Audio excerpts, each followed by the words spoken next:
안녕하세요. 자꾸 끊겨서 다시 시작합니다. 다시 끊기는 거는 이분 책임입니다. 인사하세요. 네, 기술을 맡고 있는 김성회라고 합니다. 얼굴 나와야지. 네, 얼굴 나옵니다. 나와요? 아, 기술 감독 김성회. 네, 기술 감독과 그리고 이제 옛날에 음향 감독으로 김벌래 씨가 유명했는데. 딴소리 하지 마요. 펩시. 그러지 마. 그런 소리 하지 말고 오늘 이제 드디어 우리가 경제 알아야 바꾼다. 경제 알바. 첫 방송을 시작합니다. 조금 아까 시작했는데 끊겨갖고 이건 모두 김성회 보좌관 책임입니다. 오늘부터는 안 끊긴다고, 지금부터는 안 끊긴다 그럽니다. 이제 시작하는데 저는 주 박사님 제가 주박사라고 하지 말라니까요. 그럼 뭐라 해? 주진영아, 진영아 그래?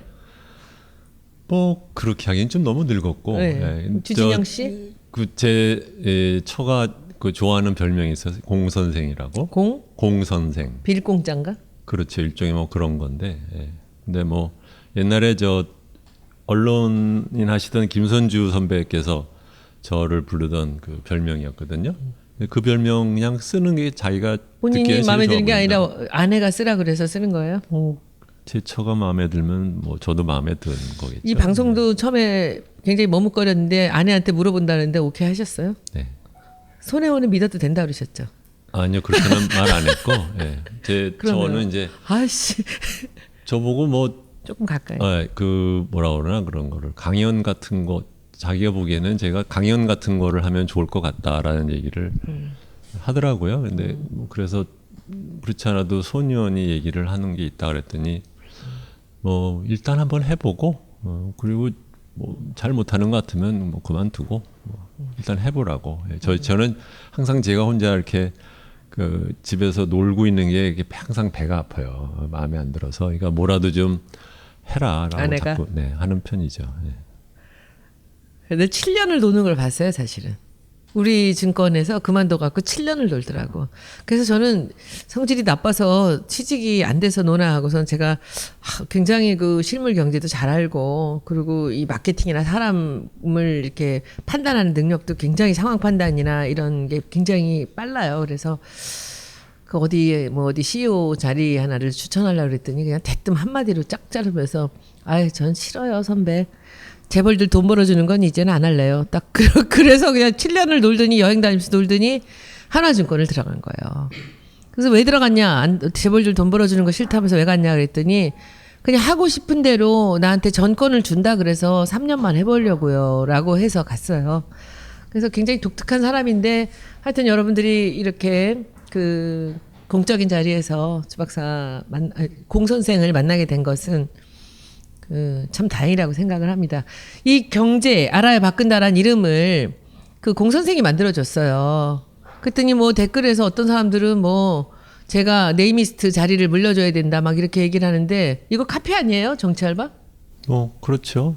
기왕하는 거 베리에이션을 갖다 주는 게 훨씬 더 사람들한테도 기억하기도 좋고. 정치 알바 가끔 듣긴 해요. 처음 한번 들어보고 난 다음에 시끄러워서 안 들어요. 이렇게 영향을 안 받는다니까 시끄럽지 않. 요새 많이 정리됐어요. 한번 들어봐. 나 때문에 시끄러워? 정청래 의원 때문에 시끄러워? 둘 다 시끄러워요. 내가 이런 인간하고 방송을 하고 있어. 하여튼 여러분들 반갑습니다.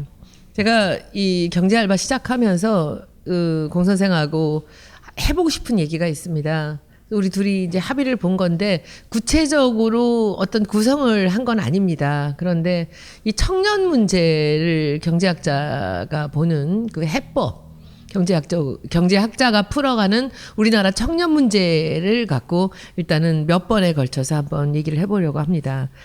우리나라 청년들의 삶이 참 어렵지 않습니까?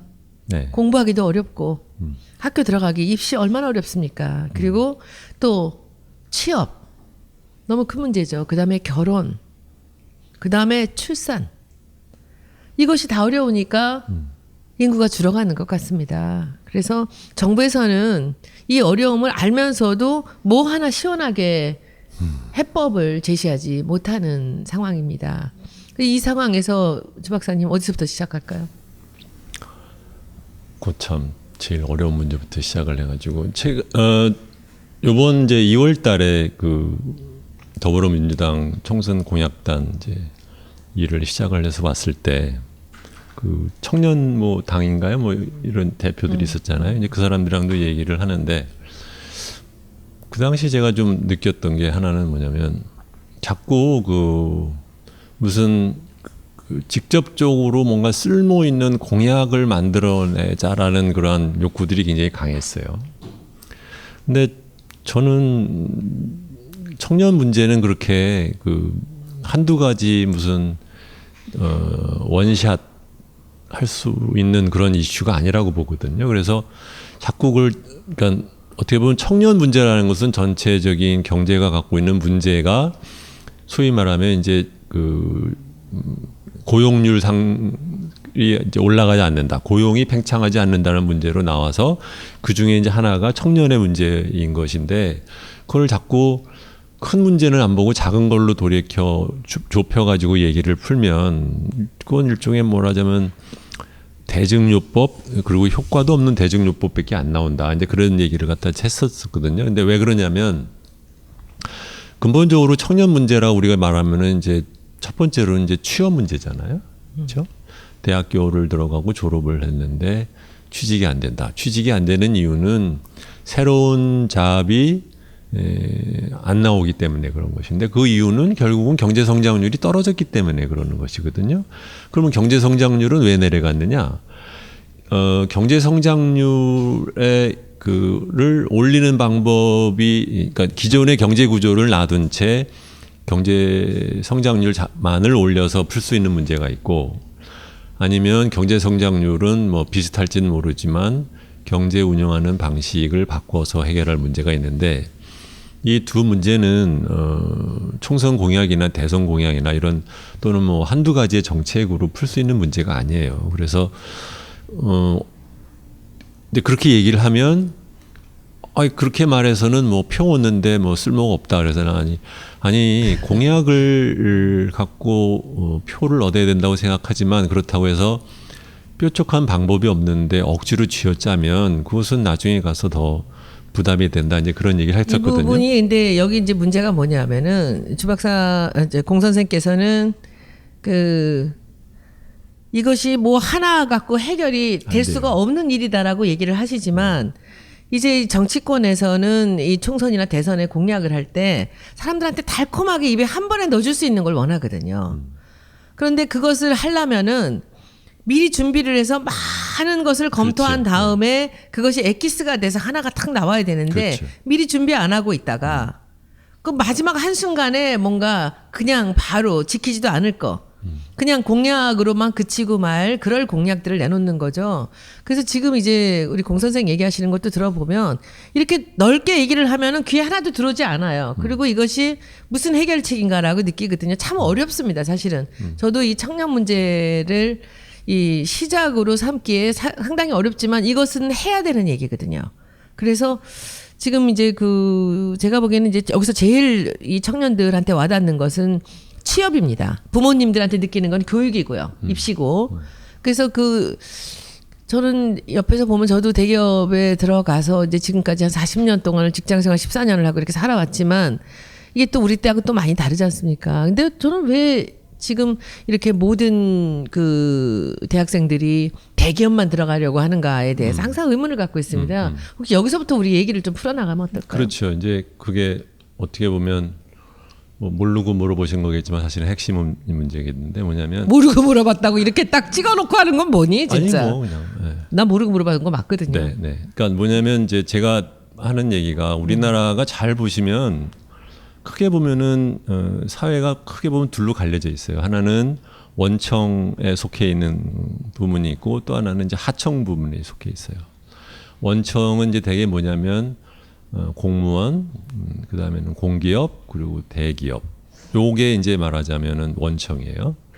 나머지는 다 하청이에요. 그래서 원청에 들어가면 그 사람이 실제적으로 일을 얼마나 열심히 잘 하느냐랑 상관없이 높은 월급을 받고 원청에 못 끼고 하청에 떨어지는 순간 그 사람이 아무리 똑똑하고 잘나봤자 받는 그 보수가 낮아요. 그러니까 대표적인 케이스가 지금 우리나라가 대기업과 중소기업 사이에 그 임금의 차가 지금 점점 옛날에는 IMF 위기 전에는 한 80% 정도까지 됐는데 요새는 지금 50% 아래로 좀 내려가 있어요. 그럼 그게 기업의 이윤이 그 대기업과 중소기업 원청과 하청이 다르다는 건가요? 그렇죠. 근데 왜 그렇죠, 그거는? 그것은 우리나라 경제 구조가 이제 독과점 경제로 되어 있고, 그다음에는 이제 공기업이나 이제 공무원들처럼 그렇게 말하자면 권력에 가까운 데 있는 사람들이 자기들한테는 좋은 방식을 유지를 하기 위해서는 결국은 경제가 만들어내는 그 부라는 것은 이제 한계가 있는데, 그걸 나누는 과정에서 원청에 속해 있는 사람들이 자기가 하는 일에 비해서 너무 많이 가져가는 것이죠.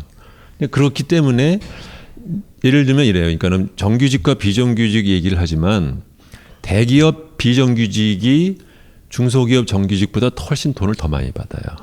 그러니까 이것은 어떻게 보면 노동시장이 이분화돼 있다는 것에서도 정규직과 비정규직의 이슈가 아니라 대기업과 중소기업의 이슈인 거죠. 그러면 우리 늘 나오는 얘기 중에 그 뭐 대만이나 네. 뭐 이런 데 같이 중소기업을 그 활성화시켜야지 뭐 이 경제가 산다라고 얘기하는데 왜 중소기업을 그러면 그 프로피터블하게 만들어주지를 못하나요? 이 나라가 그 구조를 뻔히 알고 있으면서 그것도 결탁인가요?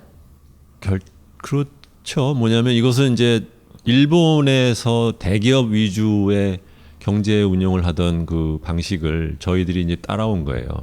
대만 역시 일본의 방식을 따라갔지만 대만은 여러 가지 이유로 주로 중소기업 위주로 경제 발전을 했고, 대신에 그 사람들은 이제 우리를 부러워하는 게 예를 들면 뭐 삼성전자처럼 전 세계를 석권하는 기업이 없다라는 걸 갖고 부러워하지만, 저희들은 또 거꾸로 그 사람들은 이렇게 중소기업, 독일 비슷하게 그 중소기업들이 탄탄한 기업들이 많고 그 사람들이 세계적으로 다 나가서 잘 하거든요. 근데 우리는 애초에 경제 발전을 할 때 급하니까 대기업 위주로 시작을 했는데 그 당시에는 그게 잘 눈에 안 띄었어요. 왜냐하면 대기업 위주로 하면서 은행에서 돈을 갖다 많이 빌려줬거든요. 그러니까 흥청망청 썼죠. 그래서 중소기업 같이 일해야 되는 기업에 대해서도 좀 느슨하게 됐다. 근데 이제 IMF 위기 이후에 대기업들이 자기네들이 이제 쫄리기 시작한 거예요. 쫄리면데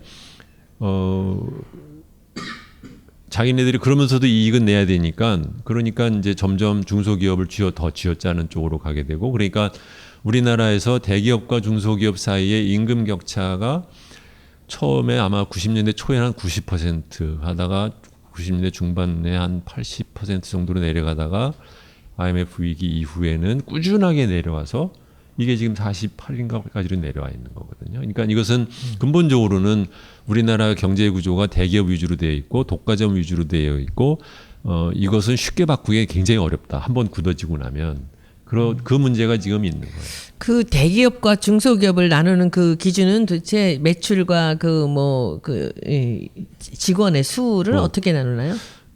법적으로 뭐 나누는 기준은 뭐 옛날에는 300명, 요새는 뭐 500명 뭐 이렇게 얘기를 하는데 그 자체가 중요한 게 아니라 이제 위에서부터 쭈르르 내려오잖아요. 그러면은 예를 들어서 대기업 탑 100그룹 상위 100개 기업인가가 차지하는 그 매출이 한 반이 안 될 거예요. 그런데 고용은 한 5, 6%밖에 안 되고, 그런데 기업 부분에 이익은 거의 반을 넘어요. 한 60%를 차지해요. 그러니까 엄청난 거죠. 그러니까 영업이익률도 대기업과 중소기업으로 나누면 아예 그냥 확연하게 차이가 나요. 그러니까 전체적으로는 지금 그 중소기업과 대기업 사이의 생산성 격차, 임금 격차, 경제력 집중의 문제, 이것이 그대로 노동시장의 이분화로 오고 임금의 이분화로 오고, 그러니까는 중소기업은 이제 사람이 없다라고 하잖아요. 그렇죠? 네, 없다 그러고 대기업은 못 들어가서 날리고. 사람이 없다고 하는데 사람들한테 왜 중소기업 안 가냐 그러면 그 사람들은 아니 그 돈을 받고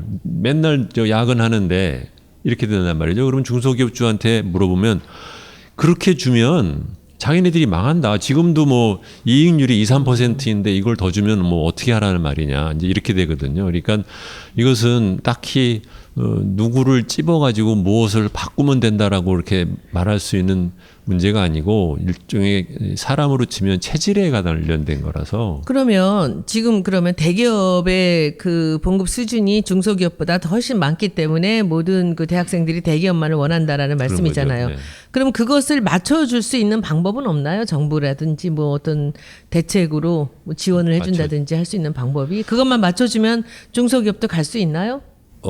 청년들이? 그렇지 않겠죠. 그렇지는 않은 것 같아요, 그것도. 왜냐면 그러니까 예를 들면 이제 말씀은 뭐 그러니까 중소기업에서 고용을 하면은 그 사람들한테 뭐 고용에 대한 뭐 보조금을 준다든가 뭐 이런 식이 됐는데 그러면은 그 재원이 엄청 그러니까 한편으로는 보세요.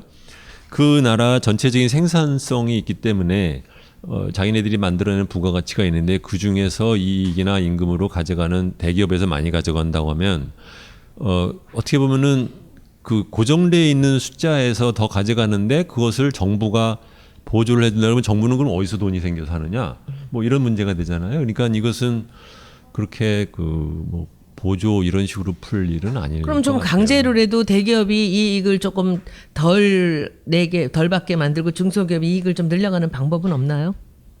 그런 방법은 억지로라도? 그게 뭐 경제 민주화 이런 것들이 그런 거 아니에요? 있는 사람들이 조금 더 풀고. 그렇다고 해서 그걸 불법적으로 또는 강압적인 방법으로 할 수 있는 것은 저는 그거는 거의는 그러면 대기업하고 중소기업의 그 이 임금의 격차 같은 것을 풀 수 있는 방법은 없나요? 방법이라고 하면 사실 그러니까 이게 바로 이래서 이제 이 토픽 갖고 시작하는 게 갑갑한 거예요. 뭐냐면 단기적인 솔루션이 있었으면 했겠죠. 예. 그러니까 이것은 뭐냐면 한국의 사회가 갖고 있는 아주 강고한 그 기득권의 구조를 그 파워 구조를 권력 구조를 바꾸려고 엄청난 노력을 해야만 가능한 것이지. 예를 들면 이제 지금까지 얘기되는 뭐 솔루션 중으로 말씀을 드리면 첫 번째로는 뭐 공정거래위원회의 그 기소권을 고발권을 갖다 독점하고 있는데 그것을 독점을 풀자. 이 얘기는 뭐 경제민주화라든가 뭐 재벌개혁이라든가 이런 동방선장 뭐 이런 말씀하신 분들이 다 얘기를 하는 거예요. 10년 전, 20년 된 얘기예요. 안 돼요. 왜?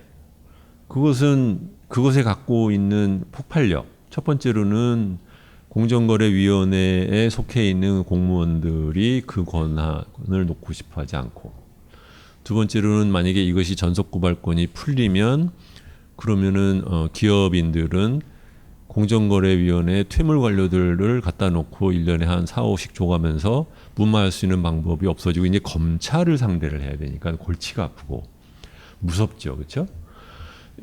그러니까 요거 하나도 지금 거의 20년이 지난 얘기지만 안 풀리잖아요. 그러니까 그렇게 생각하시면 그보다 더 큰 문제들은 얼마나 더 어렵겠어요. 그렇죠?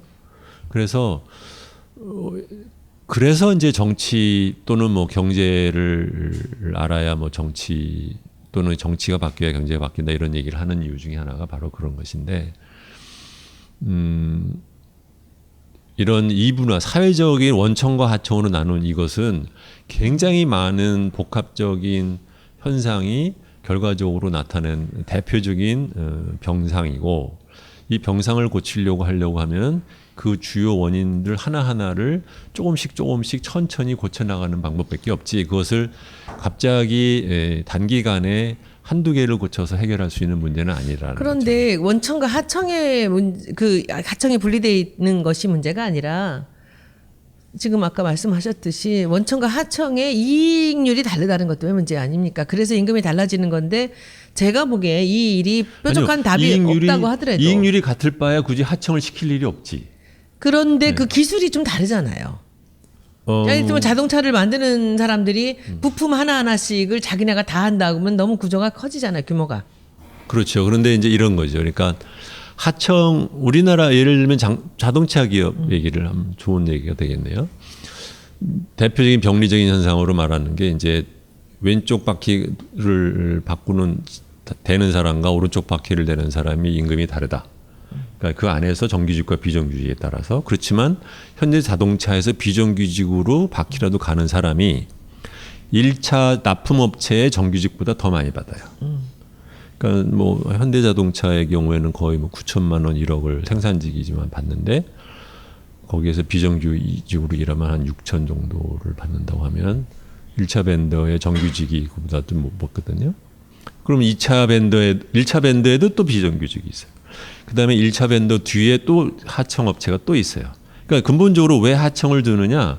첫 번째로는 저임금을 주고 그러면서도 이익을 상대방한테는 안 남기고 내가 다 빨아들일 수 있기 때문에 굳이 하청을 한 것이기 때문에 이익이 다른가? 이것은 사실 같이 붙어 있는 얘기예요.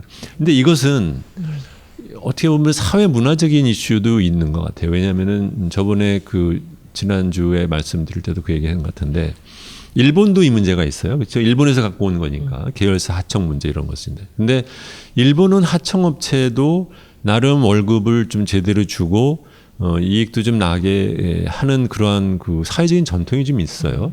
한국은 그런 것에 해당되는 뭐 전통이 없고 다들 보면 나만 잘 살면 된다라는 게 아주 뭐 뿌리 깊으니까 심지어는 저번에 어느 사회학자가 그 말씀하시던데 자동차 공장에 갔는데 바로 A 공장이 있고 B 공장이 있다. 같은 회사의 공장인데 한 공장은 모델이 잘 팔려서 조업률이 120%인데 B 공장은 받은 모델이 잘 안 팔려가지고 조업률이 60%라는 거예요. 그래서 아니 회사도 그렇고 그래서 좀 그쪽 일을 좀 이쪽으로 좀 갖고 오자. 잘 너무 일하는 데서 그랬는데 그 잘 팔리는 모델을 생산하는 그 공장의 대의원들이 싫다. 못 하겠다 그런다는 거예요. 그러니까 그러면서 이제 이 양반이 한탄하는 게 아니 어떻게 우리나라 기업 노조이라고 하는 것도 지금 문제라고 하는데 산업 노조가 아니고 기업 노조 안에서도 공장별로 찢어져서 자기들만 더 잘 살겠다고 하냐. 이거는 어디서부터 풀어야 되는지 자기도 모르겠다 이렇게 얘기를 하거든요. 근데 이것은 노조까지 가면 지금 오늘 너무 길어져서 안 돼. 아니 그치 이 말씀을 드리는 이유는 뭐냐면 이제 우리가 굉장히 이게 커져요. 근데 프랑스 혁명 때 세 가지 이념이 있었어요. 자유, 평등, 연대. 자유와 평등은 우리나라 사람들이 그동안 어느 정도 좀 이해를 하는 것 같아요. 근데 연대는 이건 한국 사람들한테 좀 익숙하지가 않고 한국 사회에서 그것을 예로 보기가 되게 어려워요.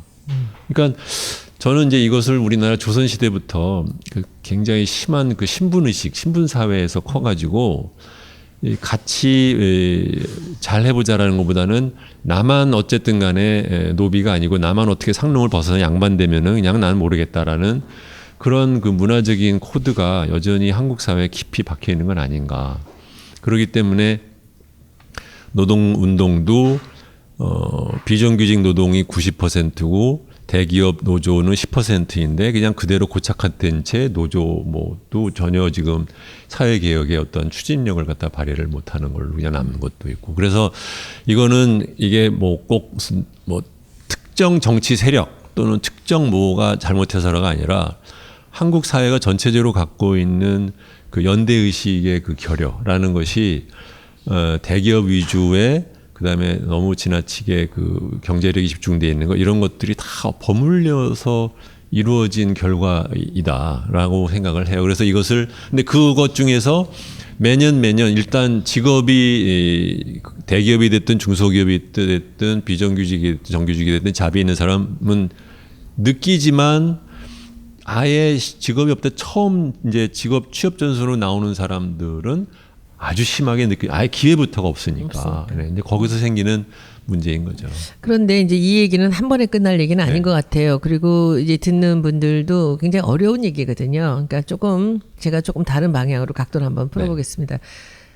저는 이제 오랜 동안 직장 생활을 했고 일을 하지 않았습니까? 제가 느끼는 건데 대기업에 들어간 사람들이요. 40대 중후반으로 가면서 50대 접어들면서는 그 기회가 더 적어지는 게 아닌가라는 생각을 해요. 출세하기가 굉장히 어렵습니다. 그 안에서. 그러니까 저도 대학 졸업하고 삼성 가고 LG 같은 애들은 특히 디자이너들은 굉장히 수명이 짧습니다. 40대 중반에 다 잘렸어요. 그러니까 그들이 이제 부러워하죠. 어찌 보면은 그 자기 사업을 했던 애들이 다 성공을 그것도 뭐 모두가 성공하는 건 아니지만 기회가 있다는 거죠. 그 디자이너들의 경우는요 대기업 들어간 사람들 다 후회했습니다. 키워주지 않거든요 사람을. 그래서 뭐 로펌도 마찬가지라 그래요. 이 대형 로펌들에는 어떤 기계적인 일만 시켜서 큰 그림을 보지 못하게 한다는 거죠. 근데 대기업은 기회가 그만큼 작기 때문에 뭐 이사되고 상무되고 전무되고 사장되는 그게 뭐 몇 프로나 되겠습니까? 근데 일찍부터 자기 일을 전문성을 갖고 했던 사람들은 기회가 많았거든요. 근데 그런 면에서 보면 굳이 대기업을 가는 것이 그 생존 경쟁 속에서 살아남는 것이 얼마나 어려운 일인지를 안다면 그 젊은 시절에 봉급 조금 높다고 해서 그렇게 간다는 게 과연 맞는가? 저는 그런 생각을 하는데 어찌 보면 제가 좀 너무 모르고 순진한 생각일 수도 있습니다. 여기에 대해서도 한번 얘기를 해 주시죠. 물론 기다린다는 것은 어려운 일입니다. 그러나 제가 보는 입장에서 우리 분야는 그렇습니다. 네, 이게 바뀌어야 되는 게 얼마나 그 근본적인 건지를 말씀을 드리면 우리나라는 이제 일반적으로 말할 때 이제 세금, 저조세, 저부담, 저복지 체제로 간다 그랬잖아요. 그런데 그러면은 국가가 제공하는 복지는 낮은데 그러면은 사람들은 어떻게 살았느냐?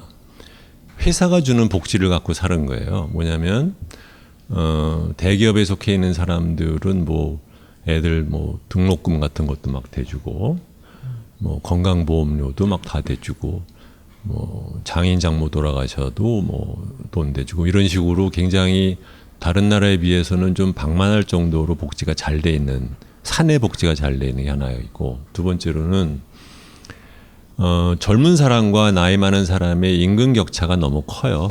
이거 우리나라 잘 모르시는데 그러니까 왜 우리나라에서 사오정 현상이 있느냐면은 크게 보면 두 가지예요. 다른 나라의 경우도 봤잖아요. 이게 무슨 말이냐?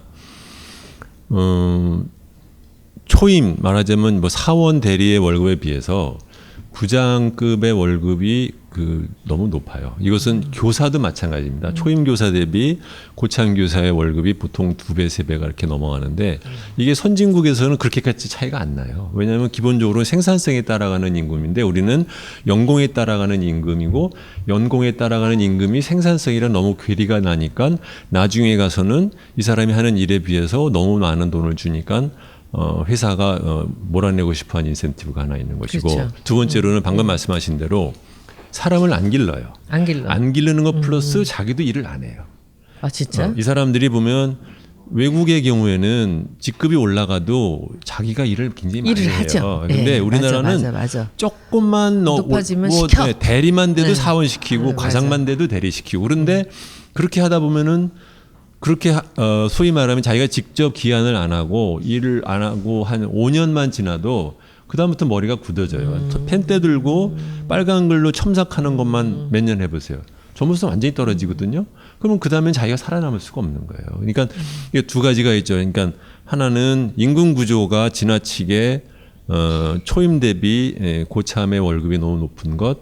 두 번째로는 사람을 안 기르고 본인 자신들도 안 크는 것. 그러니까 이것은 이거 역시 저는 우리나라 문화에 아주 나쁜 그것이 있어요. 이게 고참 병영 문화죠. 그러니까 고참병이 무조건 다 아래 사람한테 돌리던 버릇처럼 이것을 꼭 그게 병영 문화만인지 아니면 한국에 원래부터 있었던 건지는 모르지만 그 조금만이라도 조직에서 갖고 있는 권력을 갖고 그 아랫사람한테 다 울거먹는 이 문제, 이건 직장 민주화에 해당되는 문제인데 이런 것이 결국은 자기의 부메랑으로 20년 뒤에 돌아오는 거고. 맞아요. 그게 디자인 업계에서는 뭐 제가 아주 뭐 이 얘기를 너무 이해를 하겠습니다. 관리자를 만듭니다. 크리에이터를. 그러니까 아주 우수한 사람들이 대기업에 들어가서 한 10년 지나면 관리자가 돼 있어요. 그래서 그러니까 좋은 크리에이터가 없죠. 그러니까 우리 같이 외주 업체가 전문성을 갖고 있으면 이제 제가 그렇죠. 하청을 받아서 일할 때도 돈을 많이 받고 일할 수가 있었던 거죠. 그런데 사실 이제 제가 오랫동안 일하면서 느끼는 건데 저같이 일해라라고 말을 못 하겠습니다.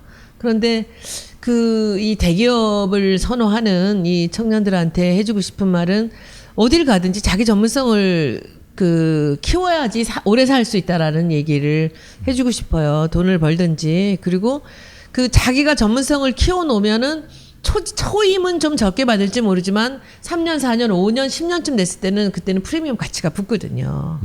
그래서 그런 면들이 분명히 있는데 사실은 처음에 뭐 우리가 6시에 뭐 저녁이 있는 삶 같은 생각을 한다면 자기 것을 쌓아가기는 참 어렵거든요. 그래서 그런 면들이 많이 있는데 저는 뭐 제 디자인 업계밖에는 모르겠습니다. 이 크리에이티브 집단이라든지 전문 업체들이 하는 일은 알고 있지만 그 대기업 출신들이 모두가 다 그렇게 그 안정된 노후를 보내는 것만은 아니라는 것을 알아야 된다는 거죠. 왜냐하면 제 아주 가까운 사람이 우리나라 뭐 유수의 대기업의 사장을 했어요. 근데 하다가 어느 순간에 50대 초반에 잘렸어요. 근데 이 친구가 뭐라고 얘기를 하냐면 자기는 거기서 평생 죽을 줄 알았대요.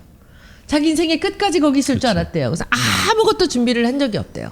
다른 데 간다는 것도 생각을 안 해봤고. 근데 이게 바로 말하자면 이제 고속 성장에서 저속 성장으로 넘어가는 과정에서 사회나 경제를 운영하는 방식이 바뀌어야 되는데 그걸 못 바꾸는 거죠. 일종의 이게 고속 자전거로 치면 자전거는 가만히 있으면 넘어져요. 빨리 달리면 그 모멘텀에 의해서 안 넘어지고 가잖아. 이거 고속 성장으로 쭉 앞으로 달렸단 말이죠. 불안불안해도.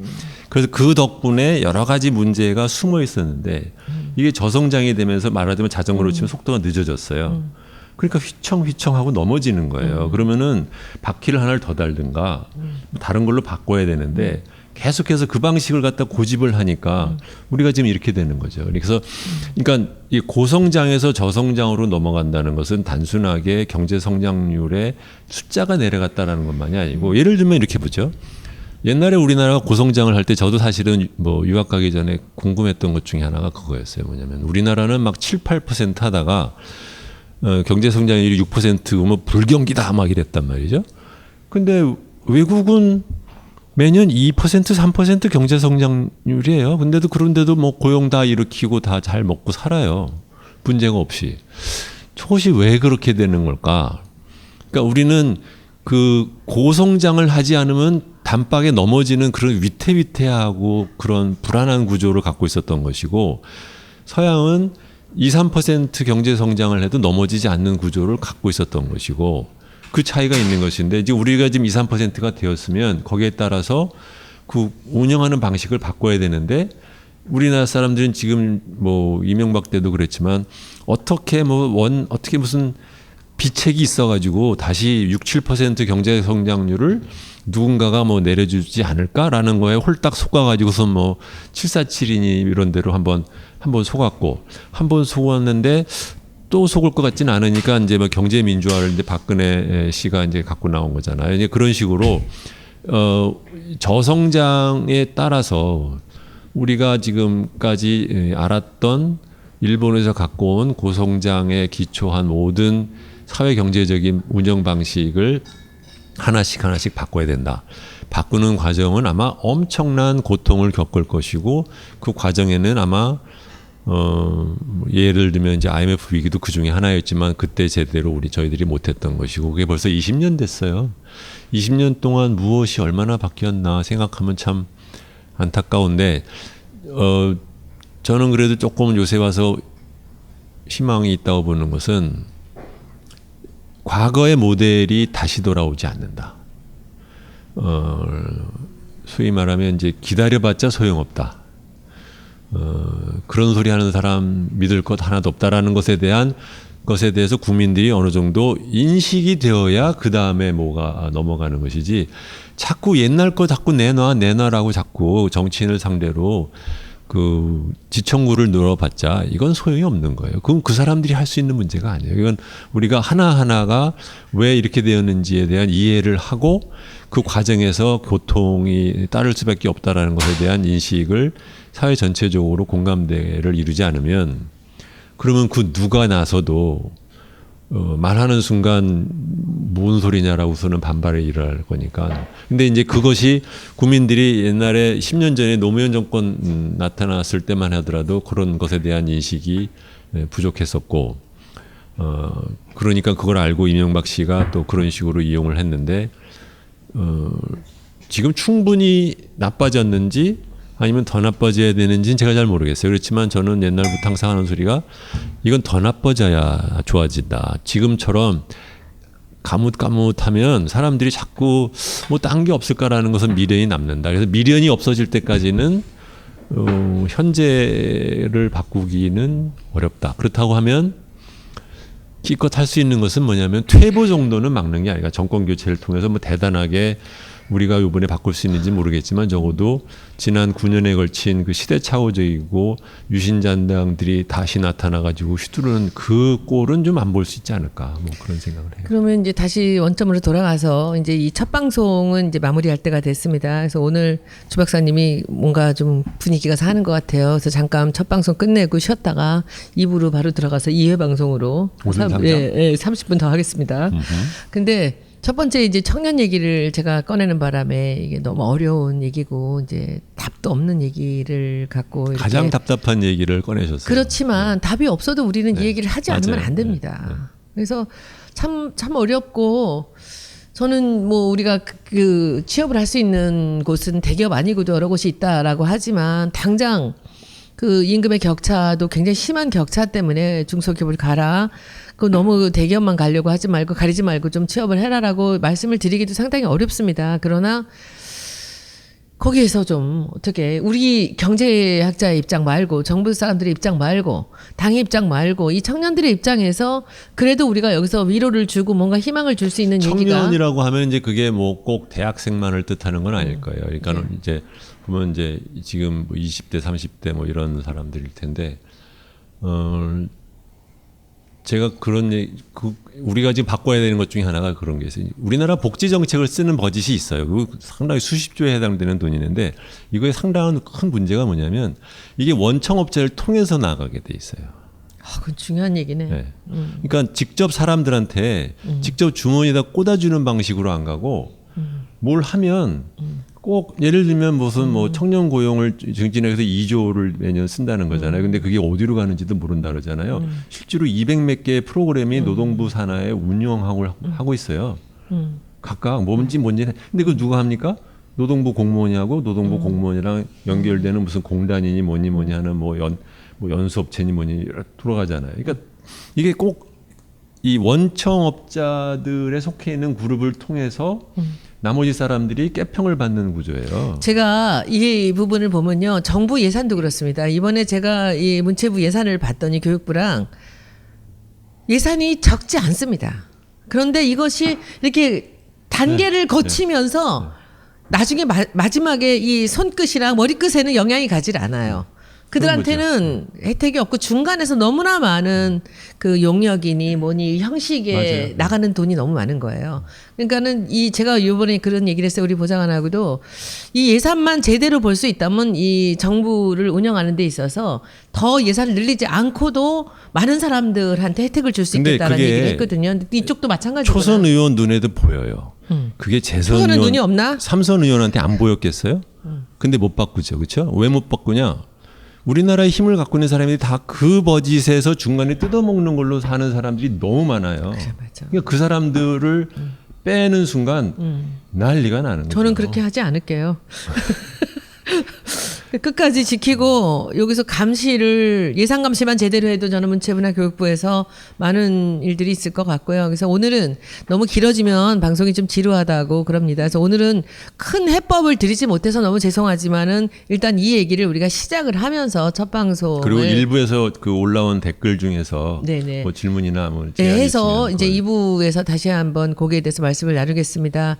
그리고는 저는 2부에서는 그래도 얘기했다 이따 혼나니까 저희 쉬는 동안에 그 이슈에 대해서 다시 얘기 좀 상의하고 나서 저희가 2부에서 댓글도 여러분들 질문들을 보고 검토를 해서 다시 한 15분에서 20분 정도 뒤에 그리고 얘기 재미없으면 시작하겠습니다. 없다고 말씀해 주세요. 왜냐면 제가 안 할 수 있으니까 더 이상. 협박이 진짜 아니 재미없으면 없다고 얘기해 주세요. 제가 조금 재미있게 해보겠습니다. 이게 답인 거야. 아 그렇구나.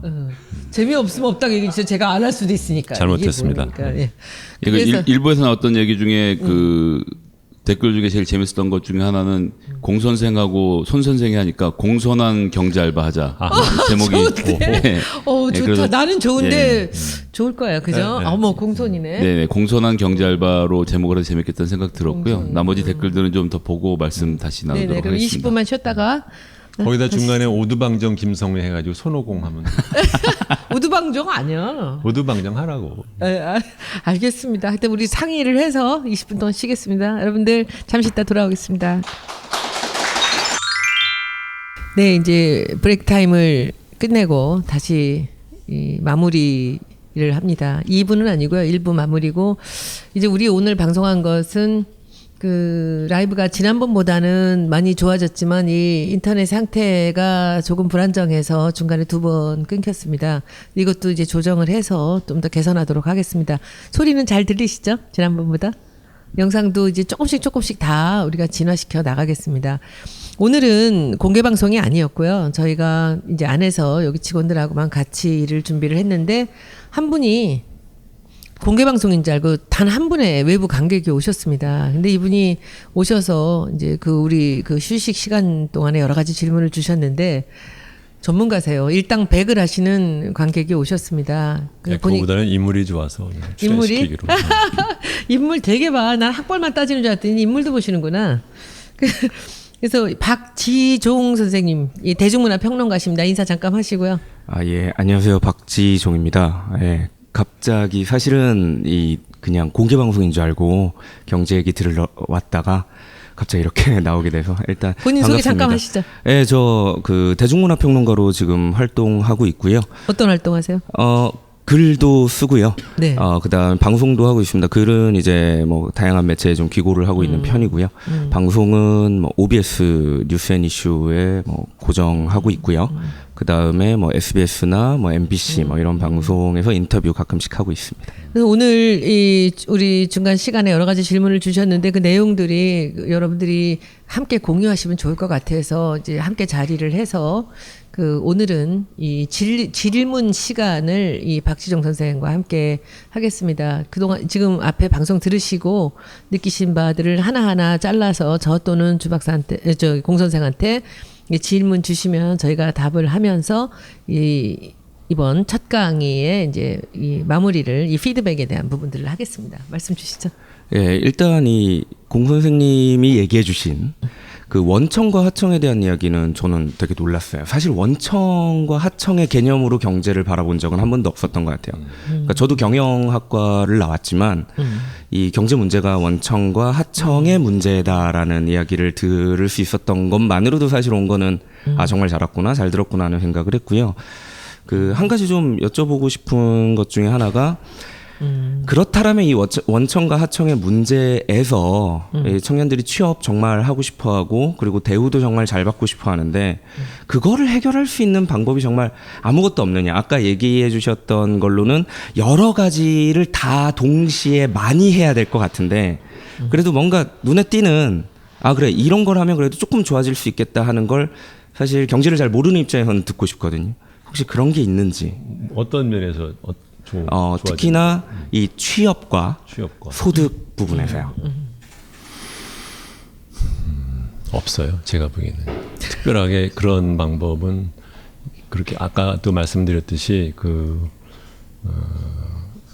퀵 솔루션이라고 말하는 것 또는 뭐 실버 블릿이라고 말하는 것 요거를 하기만 하면 당장 뭐가 좋아질 것 그런 것은 원래 이런 노동 부분이 어려운 것이 바로 이제 그런 것인데 왜냐면은 이게 하나하나가 한편으로는 사람의 이슈고 또 한편으로는 경제적인 시장의 이슈예요. 그래서 이 두 가지가 부딪혔을 때 적절한 방법, 해결책 예를 들면 이런 거죠.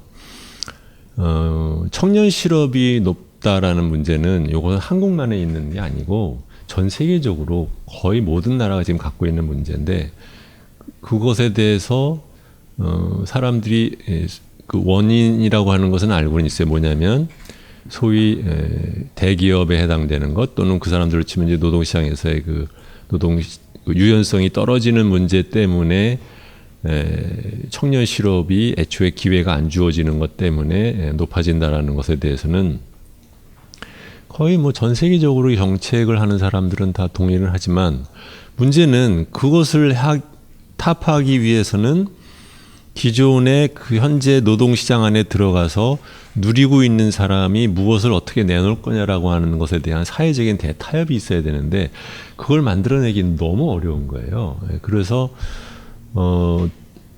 하나의 솔루션으로 있지도 않거냐 설사 그 솔루션이 있다 하더라도 그걸 정치적으로 실행에 옮기기 위해서는 정치 리더가 엄청난 자기의 정치적인 자산을 쏟아 넣어야만 되는 것이라서 그렇게 자꾸 제가 반복해서 말씀드리지만 저는 또 정치가처럼 뭘 팔아야 되는 사람이 아니니까 제 생각대로 그냥 말씀을 드리면 간단하고 쉬운 해결책은 없다.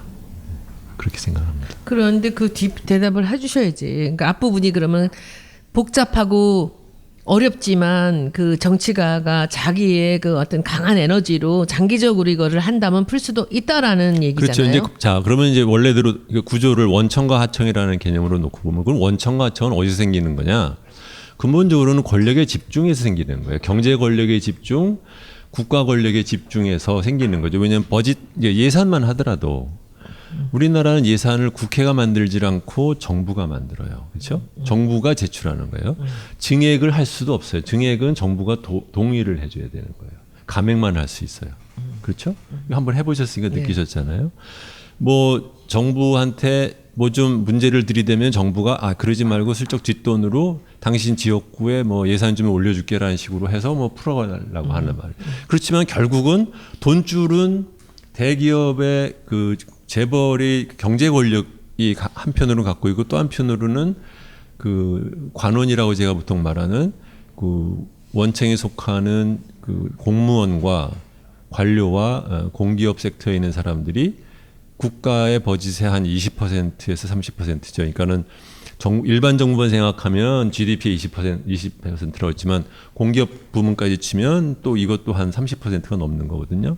그러면 전체적으로 치면 그 돈을 이 사람들이 컨트롤하는 거거든요. 그것의 배분을 누구한테 어떻게 줄 거냐를 갖다 이 사람들이 갖고 있는 자기들의 협상을 통해서 배분을 하는 것이기 때문에 결국은 정치 체제가 자율화되고 분권화되는 과정에서 그 국가가 세금을 통해서 또는 공기업을 통해서 마련하는 그 자원을 어떻게 그것만이라도 좀 더 많은 사람들한테 비교적 공정하게 돌아갈 수 있게 하기 위한 그러한 정치 구조, 권력 구조 체제를 만드는 것이 근본적인 해결이고 가장 어떻게 보면 빠른 해결일 수도 있다고 저는 생각을 해요. 그걸 우리가 희망으로 이해를 해도 되겠습니까? 그렇죠. 그거는요. 그러니까 국민들이 저는 이번에 촛불도 그렇게 생각하는데 국민에서 소위 말하면 이제 깨닫는 시민이 탄생하는 과정 같아요. 그러니까 옛날에는 당장 나쁜 짓을 하니까 87년에 막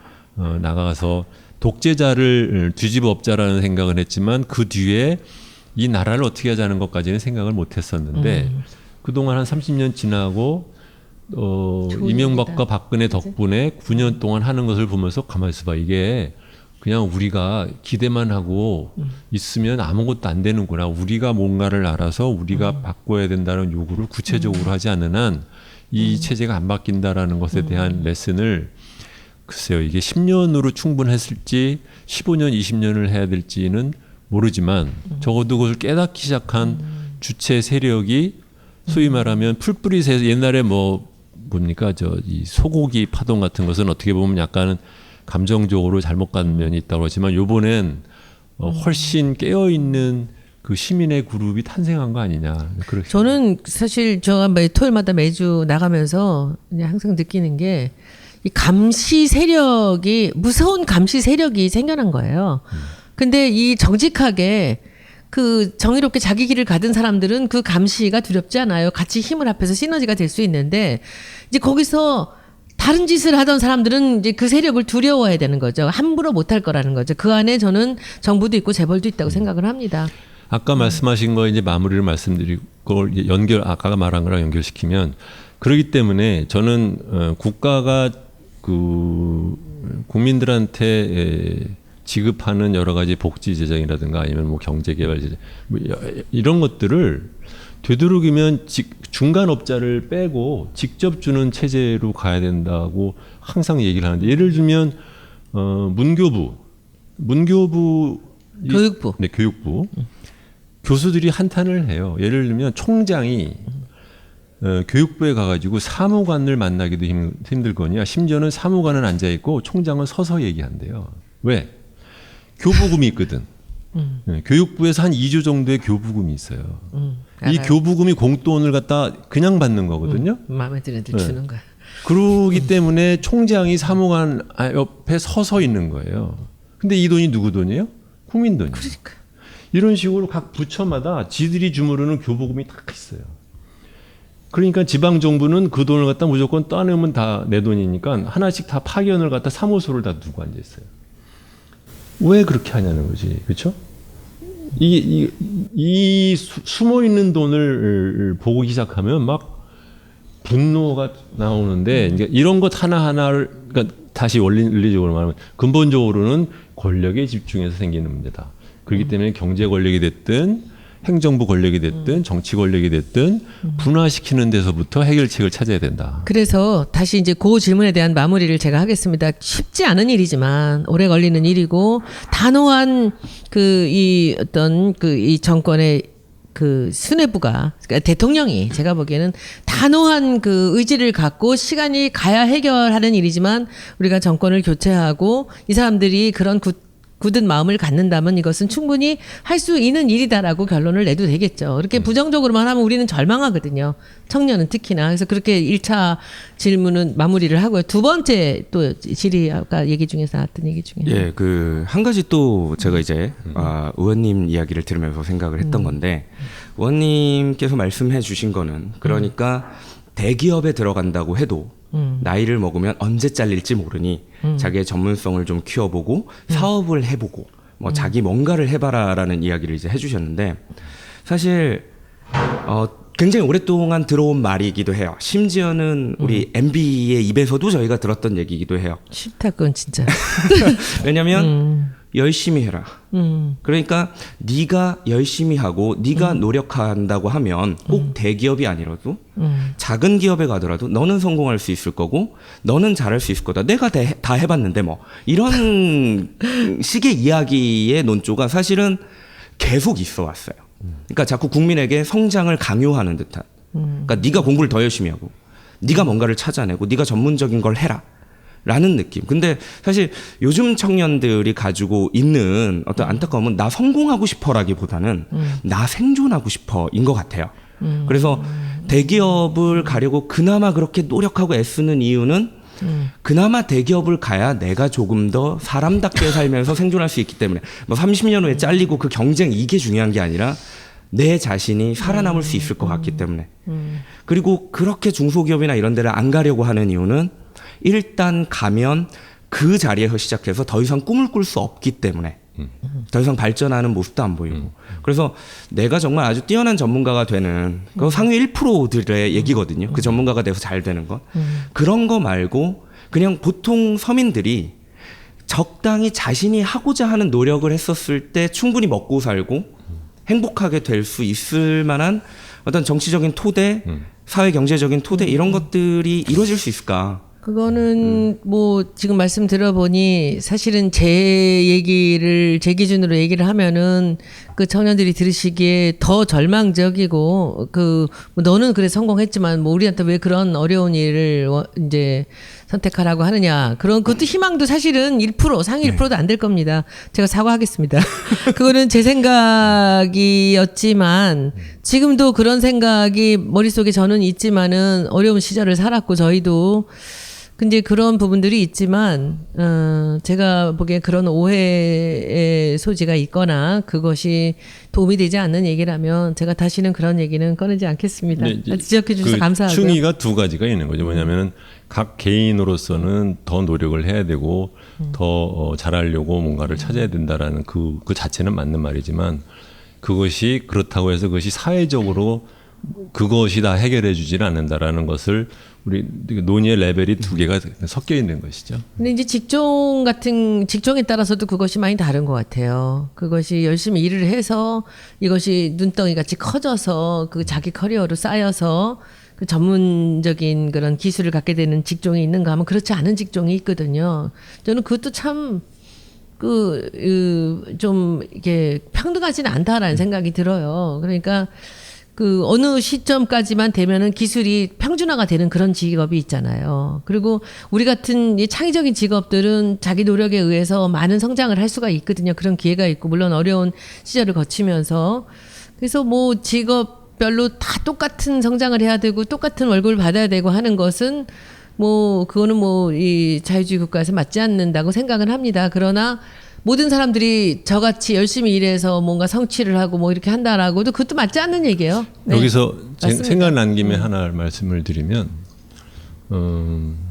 제 친구가 그 대기업 사장을 해요. 근데 그 전에 미주 법인 이제 사장을 하다가 왔는데 저한테 한번 그 얘기를 이 친구도 사실 우리나라 그 빈부격차 커지는 것에 대해서 굉장히 걱정을 많이 하는 사람인데 일종의 답답하다. 뭐냐면 미주 법인에서 그 나이 같은 40대 중반의 같은 또래 사람한테 주는 월급보다 자기 서울에서 그 사람 우리 자기 직원들한테 주는 월급이 하루에 좀 더 높대요. 근데 미국에 사는 사람은 미국 사람은 그 월급 갖고 충분하게 안정적인 중산층 생활을 하는데 자기네 회사 부장들은 돈 없다고 그런다는 거예요. 근데 생각해 보세요. 말이 좀 이상하죠. 대기업의 부장인데 돈이 없다고 그런다. 그 왜 돈이 없냐고 그러냐? 그러면은 두 가지예요. 하나는 아파트값, 또 하나는 교육비. 애들 교육비 뭐 과외비로 막 200만 원씩 내고 이게 뭐 어떻게 살아나는 거냐? 바로 그거죠. 그러니까는 뭐냐면 대기업에 있는 사람들을 보고서 이제 당신 생산성에 비해서 너무 많은 월급을 받는다고 말을 하면 상당히 많은 사람들이 반발을 해요. 무슨 소리냐? 나도 죽겠는데 그 사람이 말하는 나도 죽겠다는 게 내가 원하는 수준의 소비 수준과 주거 수준을 유지하는 데 나도 죽겠다라는 것이죠. 그 뜻은 무엇이냐면은 우리나라의 부동산 값이 지나치게 우리나라가 매년 만들어내는 부가가치에 비해서 높은 것. 그것이 주는 부담이 하나 있는 것이고, 그러니까 그것을 대기업에 들어있는 사람들은 그러니까 해결해 달라라고 말하다 보니까는 월급이 높아지는 것이고, 또 한편으로는 이제 그 원청에 속하기 위해서 컴피티션에다 그 경쟁에 단순하게 아이들의 창의적인 능력을 기르는 데 들어가는 교육이 아니라 순위에서 하나 더 올라가기 위한 교육에다가 돈을 그렇게 쳐바르니까 자기네들이 남는 돈이 없는 거잖아요. 마찬가지인 거예요. 그러니까 이것은 우리나라 사람들이 그러니까 젊은 사람들도 마찬가지죠. 또 다른 예를 하나 더 들어줄게요. 일본 요새 저는 소설을 많이 봐요. 왜냐하면 일본이 사회적으로 어떠한 분위기에서 돌아가느냐를 보기 위해서는 가장 좋은 것이 일본 소설을 보는데, 일본 소설에 보면은 일본도 격차 사회라는 의식이 있지만 격차 사회에서 알바를 하고 일반 기업에 그냥 대기업이 아닌데 들어간 사람들 얘기들도 이렇게 나오거든요. 그 사람들 잘 살아요. 그냥 그런 대로 살아요. 왜? 20년에 걸쳐서 부동산 값이 내려왔거든. 그러니까 특별하게 렌트에서, 그러니까는 그 월세에서 우리나라 젊은이들처럼 자기 버는 돈의 50%, 60%를 내지를 않아요. 거기서부터 큰 돈이 이제 남는 거죠. 두 번째로는 그 사람들의 그 아르바이트를 하거나 비정규직들도 그런대로 그 소비 생활을 어느 정도 유지할 수 있는 그 돈이 돼요. 그러니까 근데 그 사람들이 받는 액수가 우리나라에서 중소기업이 받는 액수보다 크게 더 높으냐? 그렇지는 않아요. 그렇지만 전체적인 경제 구조가 우선 가장 크기는 부동산 월세값에서 낮아져 있는 것 때문에 그런 대로 유지가 되는 거거든요. 그래서 지금 이 문제는 이게 굉장히 큰 얘기지만 굉장히 중요한 얘기인 것이 뭐냐면, IMF 위기 전에는 기업의 부채를 막 쌓아가지고 억지로 쥐어짜는 경제 성장을 만들어냈다고 하면, IMF 위기 이후에는 2000년 김대중 정권 후반기부터 개인의 부채를 높여가지고 그걸로 경제 성장률을 갖다 쥐어짜는 방식으로 15년을 버틴 거예요. 근데 그 결과 2001년에 개인 부채가 200조였는데 처음 시작은 제가 2000년에 50조였다가 2001년인가 2년 몇 년 만에 200조가 되더니 지금은 1500조가 되었잖아요. 그러니까 이게 기업의 부채는 늘지 않았을지 모르지만 개인의 부채를 늘려서 그걸로 말하자면 쥐어짜는 성장을 지금까지 해온 거거든요. 그 과정에서 무슨 문제가 생겼느냐? 부동산 값이 천정부지로 떠올랐고, 그렇기 때문에 어쩌다가 부동산을 어쩌다가 가지게 된 사람은 그런 대로 버틸 수 있지만 그렇지 못한 나머지 사람들은 또 엄청 고생을 하는. 그런데 부동산 값이 내려갈 수 있는 여지가 조금이라도 생기면 이 가진 사람들, 뭐 가진 사람이 대단히 가진 게 아니라 그냥 중산층인 사람들이 하나같이 다 싫다는 거니까. 그러니까 이게 정치를 하는 사람 입장에서는 당연하게 부동산에 대한 재산세를 올리고 부동산 임대소득세를 올려야 되는데 말하는 순간 그래도 조금이나마 있는 사람들은 하나같이 벌떼처럼 달려들 것 같으니까 알면서도 보면서도 말을 못하는 거예요. 그래서 이제 마지막 질문으로 하나. 방금 해주신 네. 말씀에 조금만 더 첨언을 하자면, 그래서 청년들이 그런 생각 되게 많이 해요. 집이 저렇게 많은데, 건물이 저렇게 많은데 왜 내 건 없지? 그러니까 정말 많은 사람들이 그 생각을 하거든요. 그렇다라고 하면 말씀해주신 것처럼 그렇게 가지고 있는 분들의 수와 가지지 못한 분들의 수를 생각해봤었을 때, 결국 정책적 지향점은 어쨌든 모두가 한 표씩 가지고 있다면 이 가지지 못한 분들을 위해서, 그래서 말씀해주신 대로 조금 세금도 빙고 바로 거기서 이제 사실은 우리가 이 방송을 하는 포인트가 딱 나오는 건데 뭐냐면 투표율 얘기예요.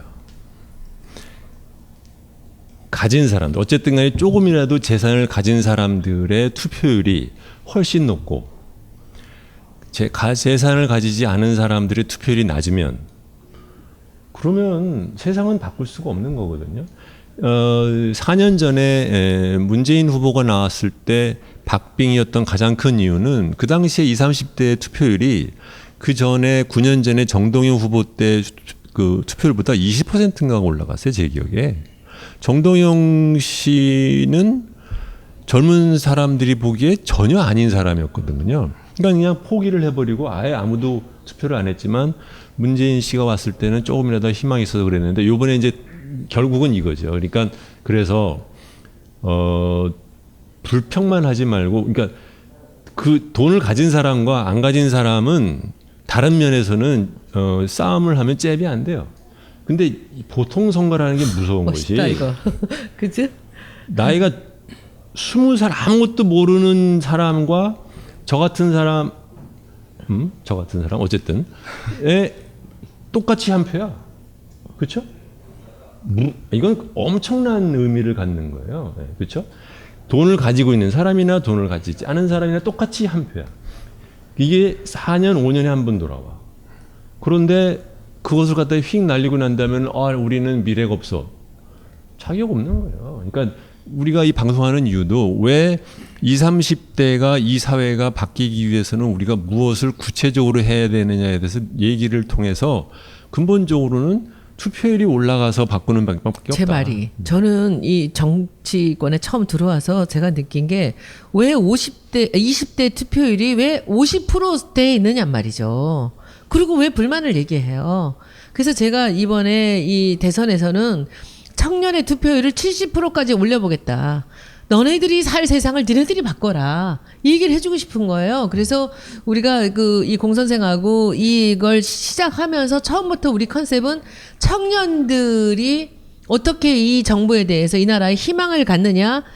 그것을 여러분들이 불만이 있고 앞으로 정말 희망을 갖기를 원한다면 여러분들이 판단해서 선택해라.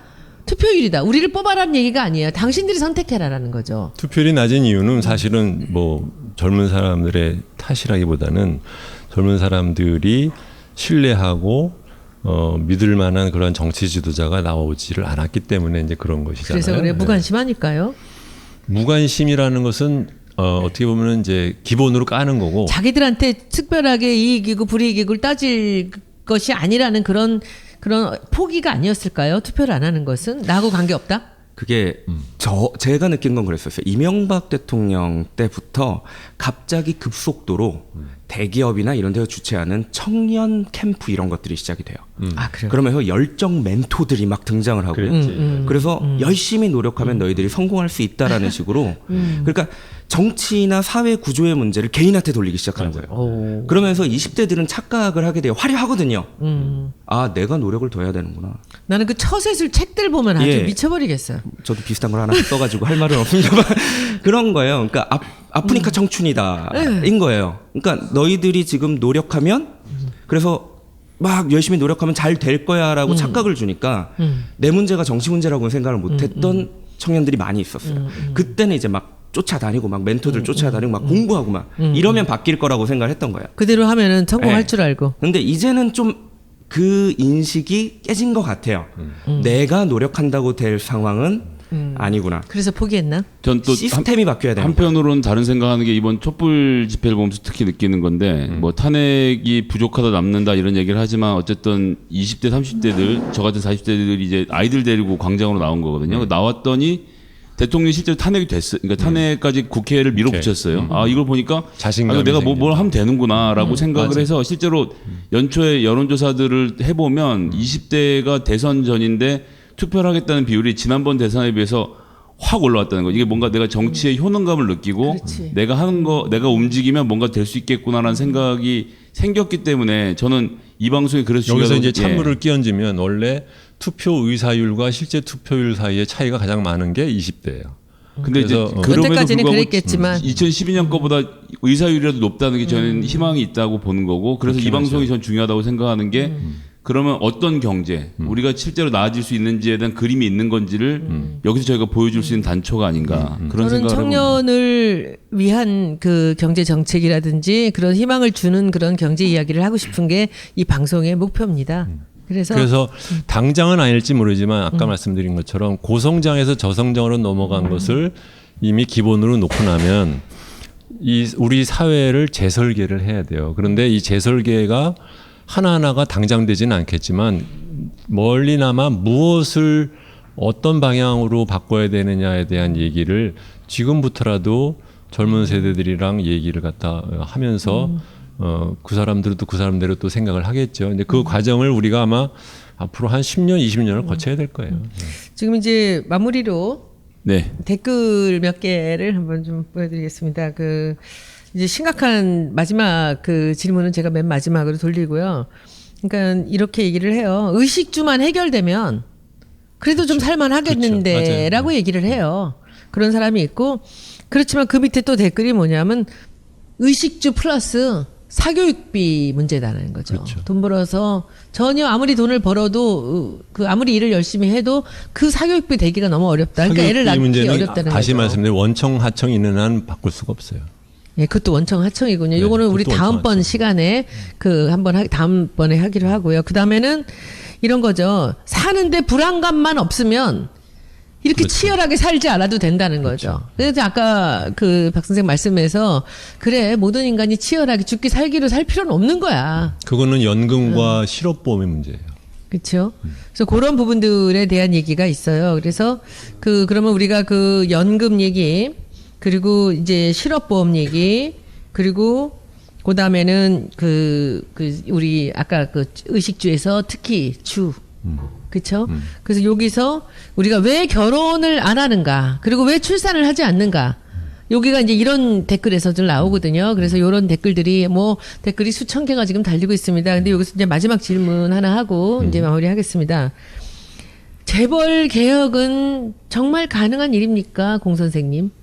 이런 질문이 있었습니다. 정치적인 의지가 얼마만큼 꾸준히 유지될 수 있느냐. 첫 번째 있느냐, 얼마나 유지될 수 있느냐. 지금까지의 경험을 보면 조금 하려고 하다가 말고 김대중 정권 때는 조금 하려다가 경제를 빨리 살리고 싶어하는 정치적인 고려 때문에 중간에 푸시시 됐고 솔직히 노무현 정권은 미안한 얘기지만 한 게 사실 없고 그래서 재벌 개혁을 하기 위한 정치적인 그러한 그 결단력과 꾸준성이 우리나라 정치 체제에 있겠느냐 거기에 대해서는 저도 사실 자신은 못해요. 예.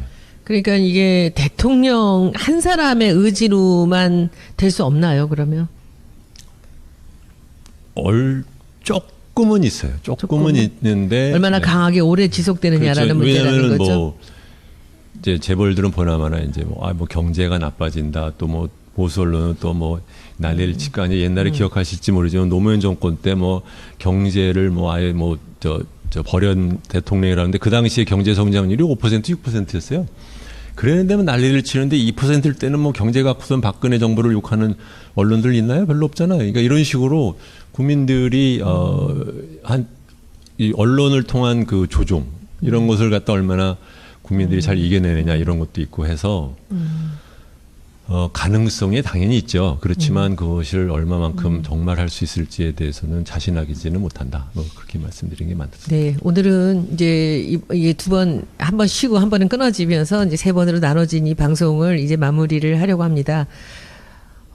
저희는 이 방송을 계속할 것입니다. 일주일에 2회 이상을 방송을 할 거고요. 우리는 청년에게 희망을 주려고 합니다. 그러기 위해서 정권 교체를 해야 된다고 생각을 합니다. 그런데 여러 가지 이론들도 있고 여러 가지 정책들이 있고 하지만 저희가 다루는 것은 청년들이 희망을 갖는 그런 나라를 만들기 위한 경제 이야기입니다. 공 선생님 오늘 너무 감사드리고요. 네. 다음번에는 이제 아까 말씀드렸듯이 그 의식주 문제를 해결해야 되는 것. 그리고 왜 결혼과 출산을 머뭇거리는가. 거기에는 무슨 문제가 있는가. 이것을 우리가 경제에서 어떤 식으로 풀어갈 수 있는가. 정권을 교체를 우리가 목전에 두면서 무슨 그 주문을 이들한테 해야 되는가. 그러니까 청년의 입장에서 이 경제 이야기 한번 다음번에 2번째 해보겠습니다. 토요일 날 2시에 합니다. 그때는 우리 공개 방송할까요? 예, 그 몇 가지 AS 말씀 좀 드리고 네네네네. 예, 오늘 댓글 올라온 거 보면서 저희가 지금 장비는 카메라 하나를 가지고 제가 각도를 바꿔가면서 하고 있어서 지금 보시는 화면이 전체 화면이고요. 그리고 오늘 녹화한 내용들은 전부 다 다시 편집해서 유튜브에도 올리고 팟캐스트도 이제 저희가 알바 아닙니까? 알바 시리즈니까 이제 정치 알바랑 붙여서 경제 알바로 해서 오디오 비디오를 전부 다 편집해서 올릴 예정입니다. 그래서 다양한 채널을 통해서 공급을 할 거고요. 저희가 이제 공개 방송을 할 수 있는 공간은 되어 있습니다. 저희가 여기 지금 마포발전소라는 저희 지역 사무실과 같이 쓰는 공간이라서 한 2-30분씩 모시고 공개 방송 할 수 있는데요. 아직 스피커가 준비가 안 돼서 할지 말지는 조금 더 생각해 본 다음에 가능하면 뭐 공개 방송을 주 2회 한다고 한 번은 저희끼리 하고 주말엔 또 오실 수 있는 분들 와서 오실 수 있도록 그 의원님께서 오늘 예정을 해서 공지를 한번 올려주시는 걸로 하겠습니다. 토요일 날 2시.